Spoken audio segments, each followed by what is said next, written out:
Sa aking mga viewers at subscriber, welcome to my YouTube channel, Hermotech.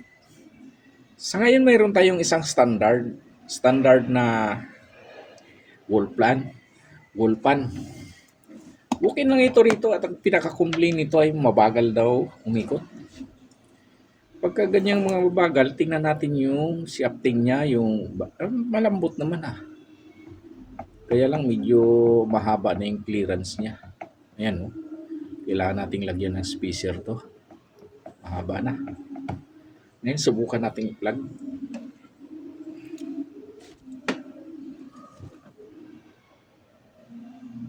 Ayan, medyo umiikot pa naman siya. Kaya lang malambot lang talaga. Oh. Ayan, oh. Napipigilan ko eh. Ilagay natin sa number 3. Ayan, malambot nga lang. Oh. Ayan. Ayan.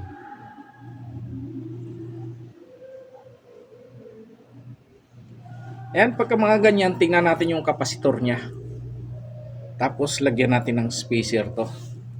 Ayan lang at bubuksan natin to. Ayan na, nabuksan ko na siya pero itong kanyang gearbox ay ano na. Ayan o. Putol na yung kanyang, malutong na yung kanyang plastic. Bahaning magpalit tayo nito o tingnan natin kung magawaan pa natin ng paraan to. Ayan siya. Plastic kasi. Dapat ito aluminum eh. Pag ganitong klase kasing gearbox, wala akong nakikita ng aluminum. Karamihan talaga nito plastic.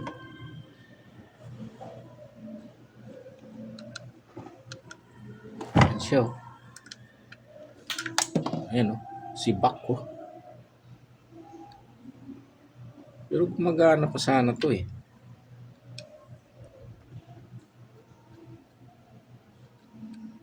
Ayan na siya.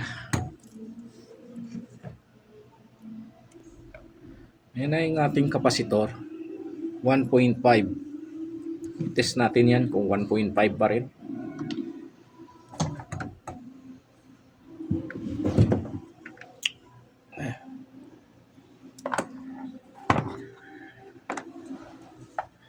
Yan.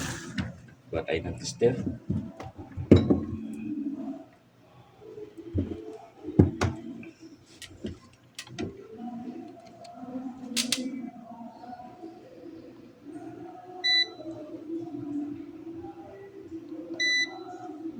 Lagay natin sa kapasitor. Yan. Tingnan natin kung 1.5 pa rin to.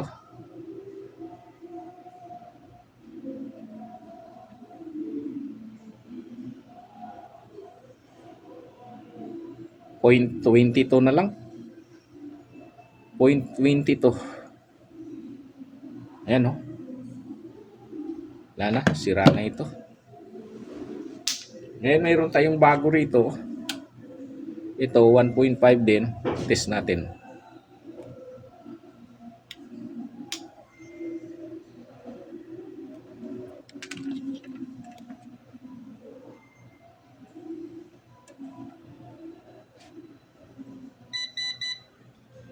Yan. 1.6. 1.6. Medyo sumubra siya pero okay lang yan. 1.6. Ngayon ito yung ating isasalpak. Pero bago yan ay tingnan natin kung maayos pa natin to. Tapos lagyan natin ng spacer.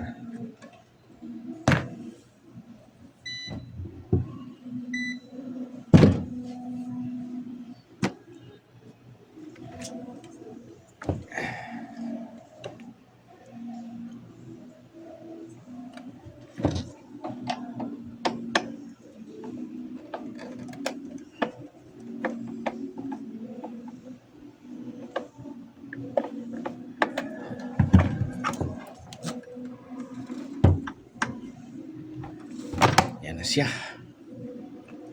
Yan. Yan o. Ang laki.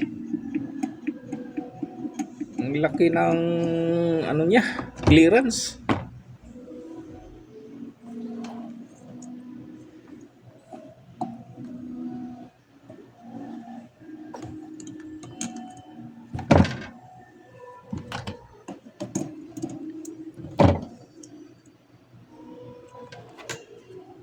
matigas ah. Galing natin to.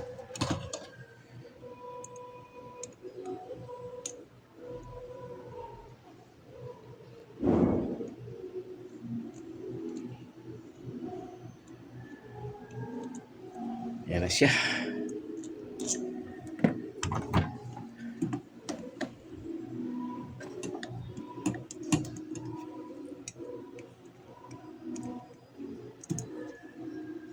Tingnan na rin natin kung may ano na ba yung shafting niya, kung naninikit na yung langis niya, pero parang malambot eh.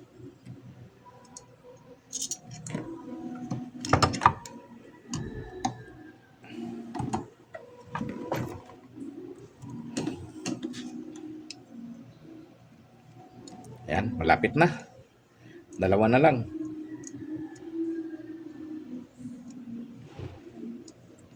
Ayan na.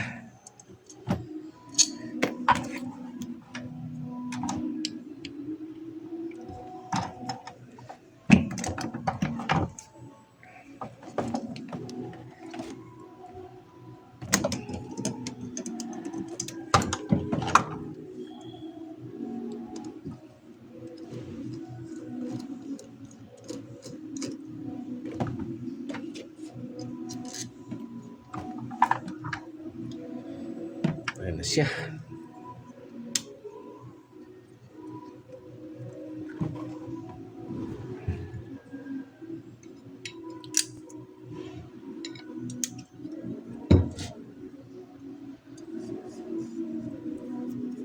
Okay pa naman. Okay pa naman yung langis niya eh.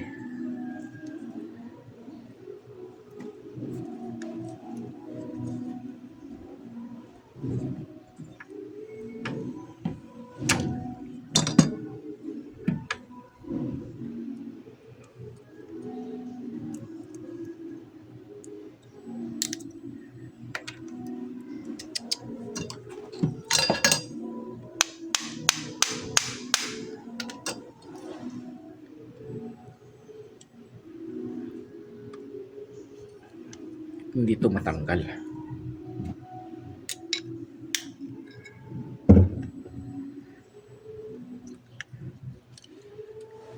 Dumidikit.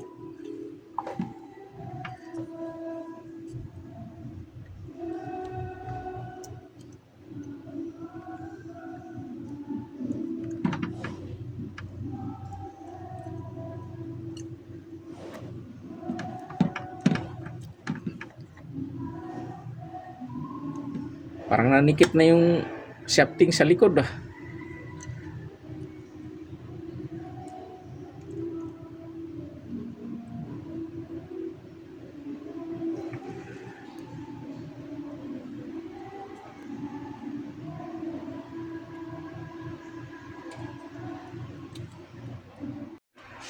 Ayan na, nilinis ko na rin. Sinalang ko sa handle tapos inanuhan ko ng liha kasi medyo nanikit na rin eh. Tapos nilagyan ko ng oil yung bossing niya.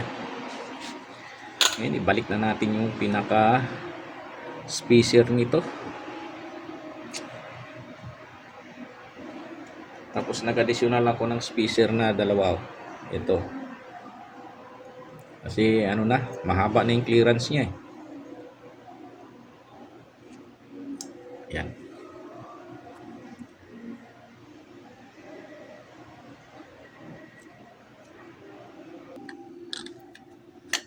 Ayan na, sumakto na oh. Yan.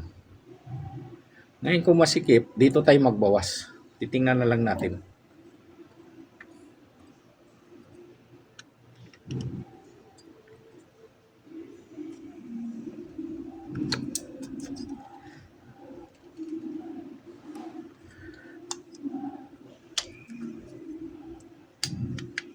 Maluwag nga eh.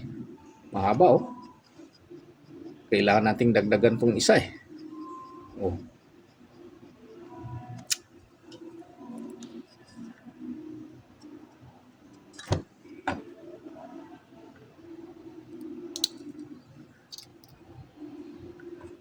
Ubusan yata kung spacer nito ah.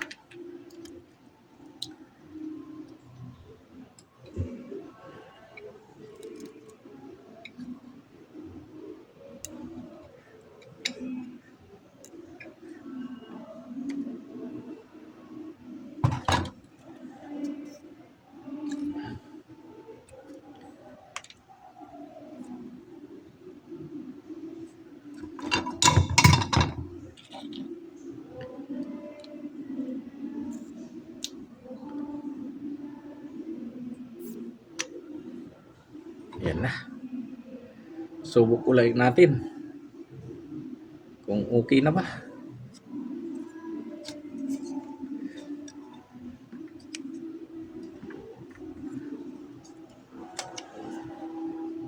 Ayan, medyo okay na. Ayan, oh. May clearance pero kunti lang. Okay na to. Ayan na, nasa uli ko na. Tapos napalitan ko na rin yung kapasitor niya. Ngayon ititis natin kung malakas na ba. Plug ko na. Ayan. Ayun, no? Hindi ko na mapigilan. No?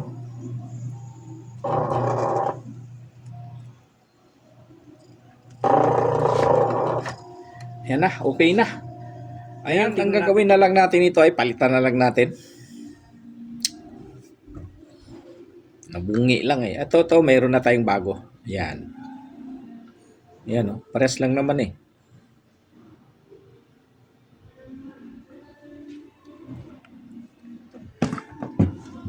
Tapos bolt na natin dito.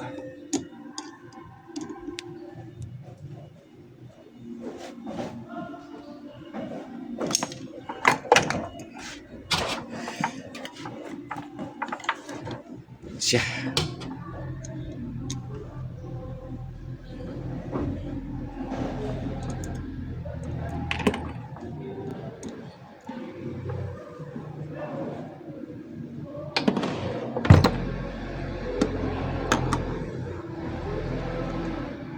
Yan, saktong-sakto.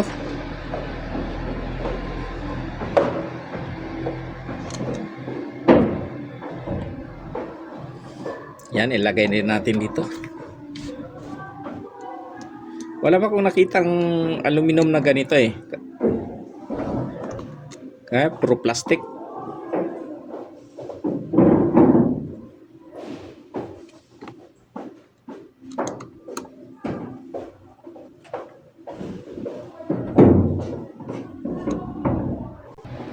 Ayan na. Naibalik ko na. Ayan na siya oh. Okay na. Ngayon bago natin ibalik yung pinaka-cover niya testing muna natin. Ay, plug ko. Ayun. Ayan na siya oh. Yan. Okay na.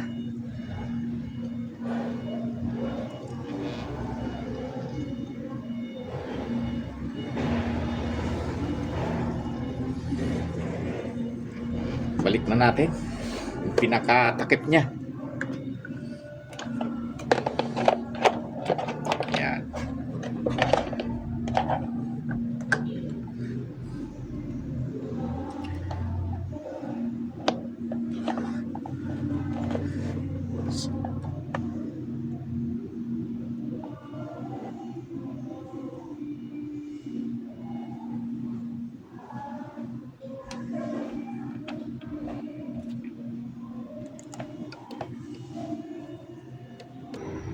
Ayan na, natapos na oh. Yan. Ayan na siya. Testing na natin.